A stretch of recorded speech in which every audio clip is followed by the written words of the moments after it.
Hello everyone and welcome to Cinderful Gaming.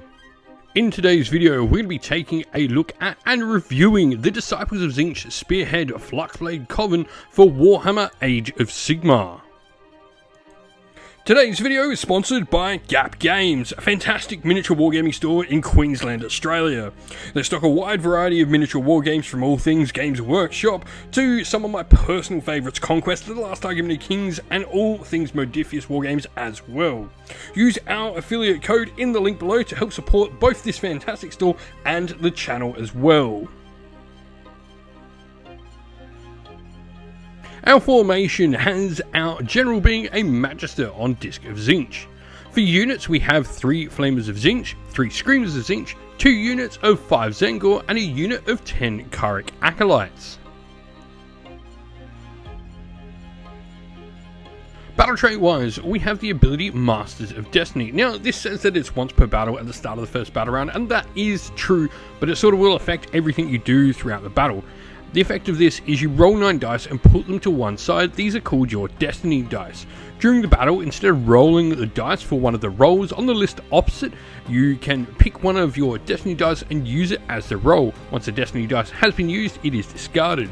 If you want to replace a roll that uses more than 1d6, you must use the same number of Destiny dice for a charge. For instance, you would need to replace it with 2 Destiny dice, equaling, what you need to make that charge, for example. Rolls that are replaced count as unmodified rolls and cannot be rerolled or modified unless specifically noted. The following rolls can be replaced with Destiny dice. This is casting rolls, run rolls, charge rolls, hit rolls, wound rolls, and save rolls, though you must still modify the roll by the Ren characteristic of the attacking weapon. So one of the few changes we have. So this is pretty cool. These essentially let you, sort of cheat in a way when you're playing the game. They'll be pretty useful and can really turn some situations into guarantees for you, can, get you out of some holes if you really need to pass a save on a particular model to maybe hold a point or something like that. All really solid abilities can be used here. Regiment abilities, like all, we have 2 that we can choose from. The first of these is Transient Forms. We roll a dice each time a friendly Kharak Acolyte model is slain in the combat phase, and on a 4+, you can return one slain model to a friendly Tzeentch unit within 9 inch. This means, essentially, every time a Kharak Acolyte dies on a 4+, we actually get a model back. 50% of our Kharak Acolytes turning into Tzeentch is pretty cool. Now, it is noted here that it is returning a slain model to the Tzeentch unit, so the Tzeentch units can never go above their starting strength in this, but it's a nice little additional thing. The opposite one we have to choose is another passive ability called Eternal Conflagration. The effect of this is add 1 to the range characteristic of ranged weapons used by friendly Flamers of Tzeentch units. Flamers are a pretty hard hitting unit, so both of these do affect different things, and I think putting the extra damage on those flamers is probably the way to go.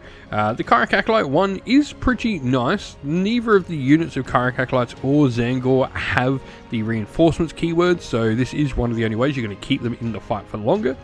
But I do just like the extra rend on the flamers. I think that really turns your flamers into a really scary unit. Now, enhancement wise, we can pick one of the following 4, like always, to give to the general.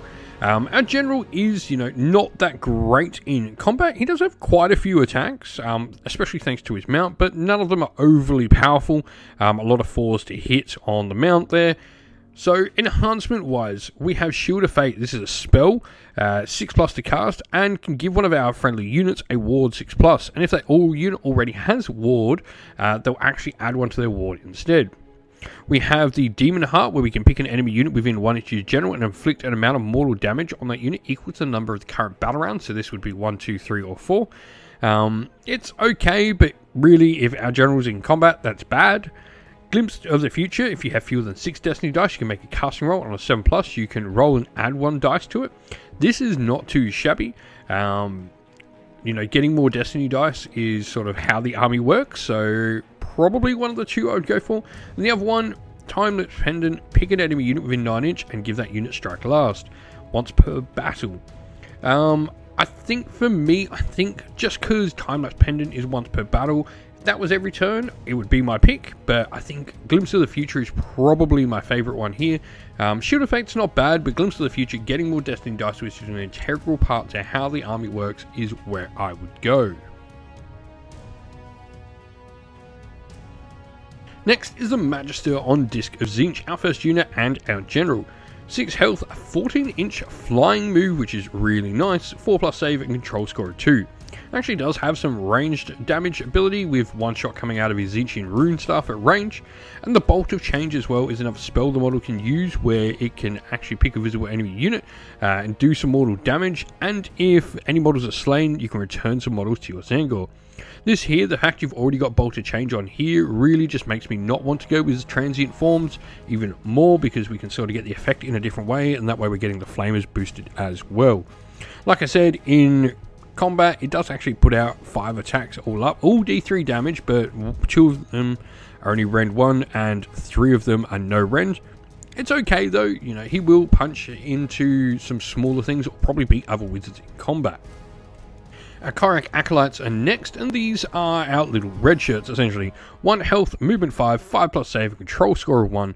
They do have a ranged attack each of Sorcerous Bolts, so they can do a little bit of damage at range, and the Cursed Blades there as well in combat. Nothing to write home about, but some decent amount of attacks, you know, 2 attacks per model, 4s and 4s, no rend damage 1 is okay. We then have the fact that they also actually can make a spell during the shooting phase. You can make a casting roll of 2d6 and actually add 1 to the rend of their ranged attacks, which is pretty nice. Screamers of Tzeentch next, and these guys have 3 health each, a 5+ save, 14-inch move as well, which is nice, and control score of 1. They're really fast. They've got fly there as well, and ward 6+ due to being a demon unit. The Lay and Pray Bite is not too shabby from them, 4s to hit, but 3 attacks, 3s to wound, rend 1, damage 1. And the Slashing Fins as well, pick an enemy unit that any models pass across during your movement phase, and you can then roll a dice for each model in this unit for a 4+ inflict a mortal damage. Pretty cool little flyover bit of damage. Then next we have our Zangor, 2 health each, a move of 6 and 5+ save. This is where, you know, potentially you look at bringing Zangor in for Kharak Acolytes is not too bad with all the ways you can do it, because you actually get 2 wounds instead of the 1. They are a little bit more deadly in combat, as well as they've got 4s to hit but 3s to wound, no rend damage 1. And while this unit is wholly within enemy territory as well, their melee weapons actually get crit 2 hits, which is pretty cool. Lastly, we have the Flamers of Tzeentch, and these guys are going to be pretty heavy hitters for you. 2 health each, a movement of 9, 5+ save, and control 1.